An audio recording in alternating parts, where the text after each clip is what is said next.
శ్రీ గణేశాయ నమః. శ్రీ సరస్వత్యై నమః. శ్రీ గురుభ్యో నమః. ఓం శ్రీ కృష్ణాయ పరమాత్మనే నమః. అందరికీ నమస్కారం అండి. భగవద్గీతలో 5వ అధ్యాయం కర్మ సన్యాస యోగం చెప్పుకుంటున్నాము. కిందటి భాగంలో 18, 19, 20 శ్లోకాలు వివరించుకున్నాము. ఇప్పుడు ఇవాళ ఈ భాగంలో 21, 22 శ్లోకాలు వివరించుకుందాము. 18వ శ్లోకంలో జీవన్ముక్తుడిగా జీవిస్తున్న ఒక జ్ఞాని రకరకాలైన విద్యలతో పాటు వినయం కూడా కలిగి ఉన్న బ్రాహ్మణుడిలోనూ, కుక్కలోను, ఆవులోను, ఏనుగులోను ఒకే పరమాత్మను దర్శిస్తూ సమదృష్టితో ఉంటాడని చెప్పారు. ఇటువంటి యోగి భగవంతుని యొక్క దోషరహిత గుణములను కలిగి ఉండి పరమ సత్యము అయిన పరమాత్మనందే స్థితుడై ఉంటాడని 19వ శ్లోకంలో చెప్పారు. ఇంకా 20వ శ్లోకంలో జీవన్ముక్తుడు అయిన యోగి ప్రియమైనవి లభించినప్పుడు సంతోషించడు, అప్రియమైనవి లభించినప్పుడు ఉద్వేగాన్ని పొందడు అని చెప్పారు. 21వ శ్లోకంలో ఒక జీవన్ముక్తుడైన బ్రహ్మవేత్త ప్రాపంచిక విషయాలపై ఆసక్తి లేనివాడై ఆత్మజ్ఞానమునందే స్థిరంగా ఉంటాడని చెప్తున్నారు. 18వ శ్లోకం చూద్దాము. 21వ శ్లోకం చూద్దాము. బాహ్యస్పర్శేష్వసక్తాత్మా విందత్యాత్మని యత్సుఖం సబ్రహ్మయోగయుక్తాత్మా సుఖమక్షయమశ్నుతే. బాహ్యస్పర్శేష్వసక్తాత్మా విందత్యాత్మని యత్సుఖం సబ్రహ్మయోగయుక్తాత్మా సుఖమక్షయమశ్నుతే. ఈ శ్లోకం యొక్క పద విభజన తెలుసుకుందాము. బాహ్య స్పర్శేషు అసక్త ఆత్మా విందతి ఆత్మని యత్ సుఖం సహ బ్రహ్మ యోగయుక్త ఆత్మ సుఖం అక్షయం అశ్నుతే. ఈ శ్లోకంలో మీరు గమనిస్తే ఆత్మ అనే పదం 3 సార్లు వాడారు. సో ప్రతిసారి కూడా ఒక్కొక్క అర్థంలో వాడబడింది. అది మనం మీనింగ్స్ అర్థాలు తెలుసుకునేటప్పుడు క్లియర్గా మనకి అర్థమవుతుంది. సో ముందేమంటున్నారు? బాహ్య స్పర్శేషు అసక్త ఆత్మ అంటున్నారు. అంటే శరీరము బయట ఉన్న శబ్దాది విషయాల పట్ల ఆసక్తి లేని జీవన్ముక్తుడు. ఇక్కడ ఆత్మ అంటే ఆత్మజ్ఞానము గల కర్మయోగి అని అర్థము. అంటే ఇటువంటి కర్మయోగికి ఆత్మ అనాత్మ విచక్షణ ఉంటుంది అని చెప్తున్నారు. విందతి ఆత్మని యత్ సుఖం, తన ఆత్మయందు ఏ విషయ స్పర్శ లేని ఆనందాన్ని పొందుతున్నాడు. ఇక్కడ ఆత్మ అంటే తనలో ఉన్న జీవ చైతన్యము, అంటే నేను అనుకుంటున్న చైతన్యము. స్వాత్మ, స్వ ఆత్మ లేకపోతే సెల్ఫ్ అన్నమాట. సో తన సెల్ఫ్ గురించి, సెల్ఫ్ లో తనకి తనే ఆనందిస్తూ ఉంటాడు. సహా బ్రహ్మయోగయుక్త ఆత్మ, ఇక్కడ పరమాత్మ యందు ఏకాగ్ర చిత్తము కలిగినటువంటి బ్రహ్మయోగి. ఇక్కడ ఆత్మ అంటే పరమాత్మ. సో ఇప్పుడు 3 ఆత్మలు, ఒకటి జీవన్ముక్తుడు, రెండవది తన స్వాత్మ అంటే సెల్ఫ్, మూడోది పరమాత్మ. సో 3 ఆత్మలు డిఫరెంట్ మీనింగ్స్ లో వాడారు ఇక్కడ. సో సుఖం అక్షయం అశ్నుతే, అంతులేని ఆనందాన్ని పొందుతున్నాడు అని చెప్తున్నారు. ఇక్కడ సుఖం అక్షయం అంటే తరగని అంతులేని ఆనందం అని అర్థం. అంటే అదే సచ్చిదానందం లేకపోతే మోక్షము అని. సో ఇప్పుడు తాత్పర్యం, ఈ శ్లోకం యొక్క తాత్పర్యం తెలుసుకుందాం. బాహ్యంగా ఉన్న శబ్ద స్పర్శ రూప రస గంధాలైన ఇంద్రియ విషయాల పట్ల మమకార ఆసక్తి లేని ఒక జీవన్ముక్తుడైన జ్ఞాని తన ఆత్మ యందు నిలిచి ఆత్మ సుఖాన్ని పొందుతాడు. తనలో తాను పరమాత్మ తత్వంలో తదేకమై అంతులేని ఆత్మానందాన్ని అనుభవిస్తూ ఉంటాడు అని భగవానుడు అర్జునుడితో చెప్తున్నారు.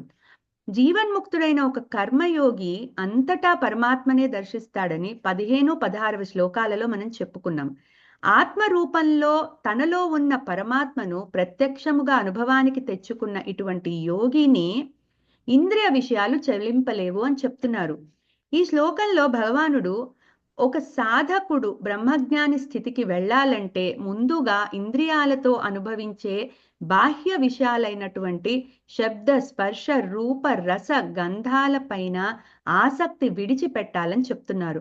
ఎందుకంటే పంచ జ్ఞానేంద్రియాలతో గ్రహించే ఈ విషయాలతో మనసు సంకల్పాలు చేసి కర్మలను ప్రేరేపిస్తుంది. కర్మ ఫలాల పైన దృష్టితో కర్త భోక్త నేనే అనుకుంటాం మనం. ఇక పరమాత్మ తత్వం ఎలా బోధపడుతుంది? అందుకే విషయగ్రహణం అప్పుడే జాగ్రత్త పడితే ఆ విషయాలు మనస్సును చెలింప చేయలేవు అని చెప్తున్నారు. జీవన్ జీవన్ముక్తి స్థితిని చేరుకున్న ఒక కర్మ సన్యాసి ఈ విషయాల పట్ల వివేకంతో ఉంటాడు. పరమ లక్ష్యమైన పరమాత్మ నుండి మనస్సు సడలించడు. ఆత్మయందు తదేక దృష్టితో ఉంటూ ఈ ఇంద్రియ విషయాల మధ్యనే చెక్కు చెదరని ఆత్మజ్ఞానంతో సుఖంగా జీవిస్తాడు. అన్నీ ఒక సాక్షిభూతంగా చూస్తూ ఉంటాడు. తనకి ఇంద్రియాలు ఉన్నాయి, తను బయట విషయాలను చూస్తాడు, కానీ అవి గ్రహించేటప్పుడు మనస్సుని పూర్తిగా అదుపులో పెట్టుకుంటాడు. ఆత్మ అనాత్మ విచక్షణ ఉంటుంది కాబట్టి ఏది పట్టుకోవాలి, ఏది వదిలేయాలి అన్న జ్ఞానం అతనికి పూర్తిగా ఉంటుంది. అందుకే వీటి మధ్యన ఉంటూ కూడా అతను చెక్కు చెదరని నిష్ఠతో ఉంటాడు. ఆ బ్రహ్మ జ్ఞానమందు ఆత్మ జ్ఞానమందు. సో నిష్ఠతో అలాగా ఉంటాడనమాట. సో అతడి మనస్సు విషయ చింతన లేకుండా శుద్ధంగా ఉంటుంది. అది ముందే చెప్పుకున్నాం, కర్మయోగికి అలాగే ఉంటుంది మనస్సు. సో అందుకని ఇంద్రియాలతో అనుభవించే ఆ విషయములు కూడా అతడి మనస్సుని కదిలించవు. ఇంద్రియాల స్వభావము తెలుసు కాబట్టి వాటి జోలికి పోకుండా తనలో ఆత్మగా ఉన్న పరమాత్మయందు స్థితంగా ఉంటాడు. ఇటువంటి కర్మ సన్యాస యోగికి సాంఖ్య యోగికి తేడా లేదని భగవానుడు అర్జునుడికి చాలా స్పష్టంగా చెప్తున్నారు. అంటే ఇతను కర్మయోగి నుంచి కర్మయోగిగా ఉండి తర్వాత కర్మ సన్యాస స్టేజ్కి వచ్చి పరమాత్మని అనుభవానికి తెచ్చుకుని ఇప్పుడు బ్రహ్మస్థితికి చేరిన ఇటువంటి జీవన్ముక్తుడికి సాంఖ్యయోగం నుంచి ఈ స్టేట్కి వచ్చిన యోగికి ఎటువంటి తేడా లేదు అని చెప్తున్నారు. ఇది ఎందుకు అంటే అర్జునుడికి ఆ క్లియర్గా కర్మ ముందే చెప్పారు కదా ఈ అధ్యాయం మొదట్లోనే, కర్మయోగా నుంచి వెళ్ళే గోల్ అంటే ఫైనల్ లక్ష్యము, అలాగే కర్మ సన్యాసం నుంచి లేకపోతే సాంఖ్యం నుంచి వెళ్ళే లక్ష్యం ఒకటే. సో గోల్ ఒకటే, దారులే వేరని ముందే చెప్తున్నారు. సో అది ఇక్కడ ఎస్టాబ్లిష్ చేస్తున్నారు. ఏంటి అంటే కర్మయోగం నుంచి వెళ్తే కూడా ఇటువంటి స్టేజ్కి వెళ్ళినా కూడా నువ్వు సాంఖ్య యోగాన్ని నుంచి వచ్చే స్టేజ్కే వెళ్తున్నాడు కర్మయోగి అని చెప్పి ఇక్కడ స్పష్టంగా చెప్తున్నారు. సో అర్జునుడిని మనను కూడా నిష్కామ కర్మయోగం పైన దృష్టిని పెట్టి తద్వారా జ్ఞాన నిష్టను పొందమని బోధిస్తున్నారు. అర్జునుడిని అన్ని సంశయాలను విడిచిపెట్టి లేక తన స్వధర్మమైన యుద్ధాన్ని చేయమని చెప్తున్నారు. ఎందుకు? అది తనకి కర్మ స్వధర్మ. అక్కడి నుంచి అది చిత్తశుద్ధితో గనక అదే నిస్వార్థంగా ఈశ్వరార్పణ బుద్ధితో సమబుద్ధితో ప్రసాద బుద్ధితో గనక చేస్తే అది చిత్తశుద్ధికి దారితీస్తుంది. తద్వారా జ్ఞాననిష్టని పొందే అంత అవకాశాన్ని ఇస్తుంది. ఆ తర్వాత అట్లా అతను ఆ జ్ఞాననిష్ట పొందిన తర్వాత పరమాత్మని ఇక్కడే ఉంటూనే ఈ లోకంలోనే పరమాత్మని స్వానుభవానికి తెచ్చుకుని అప్పుడు మోక్షాన్ని పొందొచ్చు అని చెప్తున్నారు. సో అందుకని దానికి బేస్ ఏంటి? స్వధర్మమైన యుద్ధం చేయమని చెప్తున్నారు. అంటే అర్జునుడు కర్మ చేయాలి, ఆ కర్మని ఎట్లా వదలకూడదో ఆయన ఇక్కడ క్లియర్గా చెప్తున్నారు. సో ఇంకా ఇంద్రియ విషయాల వల్ల కలిగే సుఖాలు తాత్కాలికమని అవి దుఃఖాలకు కారణమని తెలుసుకున్న కర్మయోగి వాటి పట్ల ప్రీతిని పొందడని 22వ శ్లోకంలో చెప్తున్నారు. ఒకసారి 22వ శ్లోకం చూద్దాం. ఏహి సంస్పర్శజా భోగాః దుఃఖయోనయ ఏవ తే ఆద్యంతవంతః కౌంతేయ నతేషు రమతే బుధః. ఏహి సంస్పర్శజా భోగాః దుఃఖయోనయ ఏవ తే ఆద్యంతవంతః కౌంతేయ నతేషు రమతే బుధః. ఈ శ్లోకం యొక్క పద విభజన తెలుసుకుందాం. ఏహి సంస్పర్శజాః భోగాః దుఃఖ యోనయః ఏవ తే ఆద్య అంతవంతః కౌంతేయ న తేషు రమతే బుధః. ఇప్పుడు ఈ శ్లోకం యొక్క పదాల అర్థాలు ముందు తెలుసుకుందాము. ఏహి సంస్పర్శజాః అంటే ఏహి సంస్పర్శజాః భోగాః అంటే విషయేంద్రియ సంపర్కం వల్ల కలిగే సుఖ అనుభవాలు ఏవైతే ఉన్నాయో దుఃఖయోనయ ఏవతే అవి దుఃఖాలకు కారణము మాత్రమే. ఆద్య అంతవంతః కౌంతేయ పైగా అవి తాత్కాలికమైనవి, వచ్చిపోయే తత్వము కలవి. నతేషు రమతే బుధ. వివేక జ్ఞానం గల కర్మయోగి అలాంటి సుఖాలతో ప్రీతి పొందడు. ఇప్పుడు ఈ శ్లోకం యొక్క తాత్పర్యాన్ని తెలుసుకుందాం. ఓ అర్జున, ఇంద్రియాలు వాటి విషయాల సంపర్కం వల్ల కలిగే సుఖానుభవాలన్నీ దుఃఖానికి కారణాలని, వాటికి ఆది అంతము ఉంటాయని తెలుసుకున్న జ్ఞాని ఆ సుఖాలతో ప్రీతి పొందడు అని భగవానుడు అర్జునుడికి చెప్తున్నారు. ఈ శ్లోకంలో భగవానుడు జీవన్ముక్తి పొందిన ఒక కర్మయోగి ఈ ప్రాపంచిక విషయాల వల్ల కలిగే సుఖాల పట్ల విముఖత చూపుతాడని చెప్తున్నారు. ఈ ప్రాపంచిక సుఖాలన్నీ ఇంద్రియాలు వాటి విషయాలతో సంపర్కమైనప్పుడు కలిగేవే అని తెలుసుకుంటాడు. ఈ సుఖాలు నిత్యముగా ఉండవని, వచ్చిపోయే తత్వము గలవన్న జ్ఞానంతో అతను ఉంటాడు. ఈ వచ్చిపోయే తాత్కాలిక సుఖ అనుభవాల కోసం ఆరాటపడడు. ఏదైనా సుఖము వచ్చినప్పుడు నిశ్చలంగా ఉంటాడు. అందుకే ఇంద్రియ విషయ సంపర్కం వల్ల కలిగే సుఖాలు ఆది అంతము ఉంటాయని ఒక జ్ఞానికి తెలుసని భగవానుడు చెప్తున్నారు. ఈ ఇంద్రియ విషయ సంపర్కం వల్ల కలిగే సుఖాలు తరువాత దుఃఖానికి కారణమవుతాయని భగవానుడు చెప్తున్నారు. కర్మయోగం ద్వారా జ్ఞాననిష్ట పొందిన ఒక యోగికి ఈ విషయం తెలుసు గనుక క్రమేపీ దుఃఖాలకు కారణమయ్యే ప్రాపంచిక సుఖాల పట్ల ప్రీతి పొందడని చెప్తున్నారు. ఈ శ్లోకం ద్వారా భగవానుడు అర్జునుడిని, మనను ఇంద్రియ విషయాల పట్ల, వాటి విషయాలతో సంపర్కం వల్ల కలిగే సుఖాల పట్ల జాగ్రత్తగా ఉండమని హెచ్చరిస్తున్నారు. ఈ సుఖాలకు అలవాటు పడితే వాటి కోసం ఆరాటం ఎక్కువయ్యి ఆధ్యాత్మిక పురోగతి ఉండదని చెప్తున్నారు. ఎందుకంటే ఈ సుఖాలు తర్వాత దుఃఖాలే కలిగిస్తాయని నొక్కి చెప్తున్నారు. ఒక రకంగా ఈ లోకంలో కనిపించే సుఖాలన్నీ దుఃఖాలే అని చెప్తున్నారు. అదేంటో ఒకసారి అర్థం చేసుకుందాం. ఇప్పుడు విషయేంద్ర సంపర్కానికి వెనకాల ఉన్న తపన ఏదైతే ఉందో అది కూడా ఒక దుఃఖమే అని చెప్తున్నారు. ఆ సంపర్కానికి తరువాత మరో తపన, అది కూడా దుఃఖమే. అంటే మనం అనుకున్న పని అవుతుందో అవదో, లేకపోతే కావాల్సింది దొరుకుతుందో దొరకదో అన్న తపన కూడా ఒక రకమైన దుఃఖమే. ఎందుకంటే మనం అక్కడ ఆలోచిస్తున్నాం, పీస్ ఆఫ్ మైండ్ ఉండట్లేదు కాబట్టి అది కూడా ఒక దుఃఖమే. ఈ సంపర్కం శాశ్వతంగా ఉండే అవకాశమే ఉండదు. అంటే మనం ఇప్పుడు ఒక వస్తువుని చూసామనుకోండి, ఆ వస్తువుని అలాగే చూస్తూ ఉండం కదా, కొంచెం సేపటికి మనం మూవ్ అయిపోతాం, లేకపోతే ఆ వస్తువు వెళ్ళిపోతుంది అక్కడి నుంచి. సో అలాంటిది, అది పర్మనెన్సీ అనేది లేదు దానికి, మన ఇంద్రియాలకి లేదు, అలాగే ఆ విషయాలకి లేదు. సో అది శాశ్వతంగా ఉండే అవకాశమే లేదని చెప్తున్నారు. ఎందుకంటే ఇంద్రియము శాశ్వతం కాదు, అలాగే విషయము శాశ్వతం కాదు. సో ఆ రెండిటికి సంపర్కాన్ని కలిగించే మనసు స్థిరంగా ఉండదు.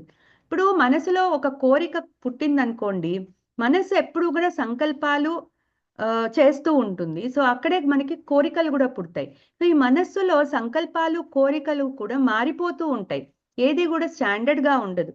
ఇప్పుడు ఒకటి మనం ఏదైనా దొరకపుచ్చుకుంటే మళ్ళీ వెనకే ఇంకోటి ఏదో కోరిక వస్తుంది. సో ఇది వెనక్కి పడిపోతుంది, అది ముందు ప్లేస్ తీసుకుంటుంది. అట్లా ముందు వెనక బోల్డ్ కోరికలు మనం దానిలోనే కొట్టుమిట్టాడుతూ ఉంటాం. సో అలా స్థిరంగా లేని మనస్సు కూడా స్థిరంగా లేదు, మన ఇంద్రియాలు స్థిరంగా లేవు, విషయాలు స్థిరంగా లేవు. సో అలాంటప్పుడు విషయ సంపర్కం, అంటే ఇంద్రియ విషయ సంపర్కం కూడా స్థిరంగా ఉండదని చెప్తున్నారు. సో అదేంటి, దానికి ఆది అంతము ఉంటాయి. ఈ సంపర్కాల నుంచి వచ్చే సుఖాలకి ఆది అంతము ఉంటాయి, అంటే వస్తాయి మళ్ళీ వెళ్ళిపోతాయి, అది శాశ్వతంగా ఉండదు. కాబట్టి ఈ ఆది అంతము ఉండే ఇటువంటి ఈ ఇంద్రియ విషయ సంపర్కాల గురించి ఎక్కువ గనక మనం ఆరాట పడితే మిగిలేది దుఃఖమే అని చెప్తున్నారు. సో ప్రతి సుఖ అనుభవానికి జోడీగా ఒక దుఃఖం కూడా ఉంటుంది. ఇప్పుడు ఉదాహరణకి మనం ఎండ తగలకూడదని గొడుగు పట్టుకుంటాం, కానీ ఆ గొడుగు ఎక్కువసేపు పట్టుకుంటే చెయ్యి నొప్పి వస్తుంది. సో ఒక సుఖం వెనకే ఒక దుఃఖము ఉంది. ఇట్లా ప్రతిదీ కూడా వెనకాల ఒకటి ఫాలో అవుతూ ఉంటుంది. అందుకని ఏది కూడా శాశ్వతం కాదు, వచ్చిపోయే నేచర్ ఉంది. ఇదే 2వ అధ్యాయంలో కూడా చెప్పారు. మాత్రా స్పర్శాస్తు కౌంతేయ శీతోష్ణ సుఖ దుఃఖదాహ ఆగమాపాయినో నిత్యాః తాం తితిక్షస్వ భారత. సో ఈ మాత్రా స్పర్శలు అంటే ఏవైతే ఈ విషయ సంపర్కాలు ఉన్నాయో ఇంద్రియాలతో, ఇవన్నీ కూడా వచ్చిపోయే నేచర్ గలవి. వేడి శీతోష్ణాల్లాగా వేడి చలుమ ఇట్లా ఇవన్నీ వచ్చిపోయే నేచర్ ఉన్నవి గనక వాటి గురించి నువ్వు ఆరాట పడకుండా ఓర్చుకోవడం నేర్చుకో అని అప్పుడే 2వ అధ్యాయంలోనే చెప్పారు. సో దానికి ఇది కంటిన్యూషన్ గా కూడా మనం అనుకోవచ్చు. సో అందుకే భగవానుడు ఏహి సో ప్రతి సుఖానికి ఒక దుఃఖం ఫాలో అవుతుందని చెప్తున్నారు. ఇప్పుడు ఆ భగవానుడు అందుకే ఏహి సంస్పర్శజా భోగాహ దుఃఖయోనయ ఏవతే అని క్లియర్ గా చెప్తున్నారు ఈ పద ప్రయోగంతో. అంటే ఈ సంస్పర్శ అంటే ఈ సంపర్కం వల్ల వచ్చే భోగాలు అంటే సుఖాలు ఏవైతే ఉన్నాయో వెనకే దుఃఖాలు కూడా వస్తాయి. అవి అసలు దుఃఖాలే అవుతున్నాయి అని చెప్తున్నారు. దుఃఖాలు వస్తాయి కాదు, ఈ సుఖాలన్నీ దుఃఖాలే అని చెప్తున్నారు. సో మనం సుఖం అనుకుంటున్నాము కానీ అది యాక్చువల్గా అయితే దుఃఖం. ఎందుకంటే మనం అందులో కొట్టుముట్టాడుతున్నాం కదా. ఆ సుఖానికి అలవాటు పడి మనము మన ట్రూ నేచర్ ని తెలుసుకునే అవకాశాన్ని పోగొట్టుకుంటున్నాము ఇక్కడిక్కడే తిరుగుతూ. సో అందుకని అది పర్మనెంట్ దుఃఖం అని చెప్తున్నారు. ఈ సుఖాలుగా ఏవైతే కనిపిస్తున్నాయో అది పర్మనెంట్ గా దుఃఖాలే అని ఏహి సంస్పర్శజా భోగాహ దుఃఖయోనయ ఏవతే అనే పదప్రయోగంతో చెప్తున్నారు. సో ప్రాపంచిక భోగాలన్నీ దుఃఖాలకి హేతువులే అని నొక్కి చెప్తున్నారు ఈ వర్డ్స్ తోటి. సో పైగా ఈ ఇంద్రియ విషయ సంపర్కం వల్ల కలిగే భోగాలన్నీ సుఖాలే కాదు అని క్లియర్ గా చెప్తున్నారు. సో మనం ఈ విషయాలు క్లియర్ గా బాగా గుర్తు పెట్టుకోవాలి. సో మనకి ఏ సుఖం వచ్చినా కూడా అది టెంపరీయే, అది సుఖంగా కనిపించినా అది నిజానికి ఒక దుఃఖమే, అది మనకి మన ఆధ్యాత్మిక పురోగతికి అడ్డుపడేది అని చెప్పి మనం ఎప్పుడూ కూడా గుర్తు పెట్టుకొని మన ఆధ్యాత్మిక ప్రయాణం కొనసాగించాలి. సుఖాలు వస్తాయి, ఓకే వచ్చాయి, మనకు వచ్చింది, మనం అనుభవిస్తాము, ఓకే అది టెంపరీ అయిపోయింది వచ్చింది, కానీ దాన్ని పట్టుకుని వెళ్ళాడాల్సిన పని లేదు కదా. అది చెప్తున్నారు. పట్టుకున్నా పట్టుకోకపోయినా అది దుఃఖమే, కానీ పట్టుకుంటే ఇంకా ఎక్కువ దుఃఖం. దాన్ని వచ్చింది అని వదిలేసామనుకోండి ఆ దుఃఖం కాదు, అది ప్రసాద బుద్ధి అవుతుంది. మనం ఈశ్వరార్పణ బుద్ధితో గనక చేస్తే మనకి ఏ సుఖం వచ్చినా అది ప్రసాద బుద్ధితో గనక మనం భావించి ఇది ఈశ్వరుడు నాకు ఇచ్చిన ప్రసాదం అనుకుని గనక భావిస్తే అది మనకి ఆ కర్తృత్వం మన మీద ఉండదు గనక అది దుఃఖం కాదు. కానీ అది గనక కర్తృత్వం మన మీద వేసుకుంటే మాత్రం అది దుఃఖానికే దారితీస్తుంది. సో ఇది బాగా మనం గుర్తు పెట్టుకోవాలి. కర్మయోగంలో బేస్ ఇదే యాక్చువల్ గా. సో ఈ కర్తృత్వాన్ని వదిలేయడమే కర్మయోగం యొక్క హాల్ మార్క్ అన్నమాట. So main thing in karma yoga అది. అక్కడి నుంచే మనం ఆధ్యాత్మికంగా ఎదగగలుగుతాము. సో ఇప్పుడు ఈ విషయం బాగా గుర్తు పెట్టుకోవాలి మనం. సో భగవత్ తత్వజ్ఞానము ఆత్మ అనాత్మ విచారణతో వివేకము కలుగుతుంది. ఇది చాలా ఇంపార్టెంట్. నేను వేరు, ఈ బయట ఉన్న ప్రపంచం వేరు. సో ఈవెన్ శరీరం కూడా వేరే. నేను అంటే ఆత్మ, ఆ ఆత్మ అనేది ఆ సెల్ఫ్. సో మనకి ఈ సెల్ఫ్ ఈ బయట ప్రపంచం నుంచి మనం సెపరేట్ చేసుకుంటూ ఉండాలి. సో అదే ఆత్మ అనాత్మ విచారణ. ఈ అనాత్మ విషయాల గురించి మనం 2వ అధ్యాయంలో కూడా చెప్పుకున్నాము. 24 తత్వాలు ఉంటాయి. ఇవి ఒకసారి మీరు 2వ అధ్యాయం కూడా చూస్తే మీకు ఒకసారి అది కూడా అర్థమవుతుంది. ఓకే. సో భగవత్ ఈ విచారణ చాలా ఇంపార్టెంట్. ఇటువంటి విచారణతో మన సాధన సాగాలి. సో అప్పుడే ఈ ప్రాపంచిక విషయ సుఖాలలో మనం మునిగిపోకుండా ఉండగలుగుతాము. ప్రాపంచిక సుఖాలన్నీ దుఃఖాలైతే మరి నిజమైన ఆనందం ఏంటి అనే డౌట్ మనకు వస్తుంది కదా. సో అటువంటి ఆనందాన్ని ఎవరు పొందుతున్నారో 23వ శ్లోకంలో చెప్తున్నారు. అది మనం వచ్చే భాగంలో తెలుసుకుందాము. సో ఇవాళకి చాలండి. 21, 22 శ్లోకాలు ఇంకొకసారి చెప్పుకుని ముగించుకుందాము. బాహ్య స్పర్శేష్వసక్తాత్మా విందత్యాత్మని యత్సుఖం సబ్రహ్మయోగయుక్తాత్మా సుఖమక్షయమశ్నుతే ఏహి సంస్పర్శజా భోగాః దుఃఖయోనయ ఏవతే ఆద్యంతవంతః కౌంతేయ నతేషు రమతే బుధః. చాలండి. జ్ఞానానందమయం దేవం నిర్మల స్ఫటికాకృతిం ఆధారం సర్వ విద్యానాం హయగ్రీవముపాస్మహే ఏతత్ ఫలం శ్రీ సద్గురు దివ్య చరణారవిందార్పణమస్తు. సర్వం శ్రీకృష్ణార్పణమస్తు. ఇంకో 2 శ్లోకాలతో వచ్చే భాగంలో కలుసుకుందాం అండి. ధన్యవాదాలు.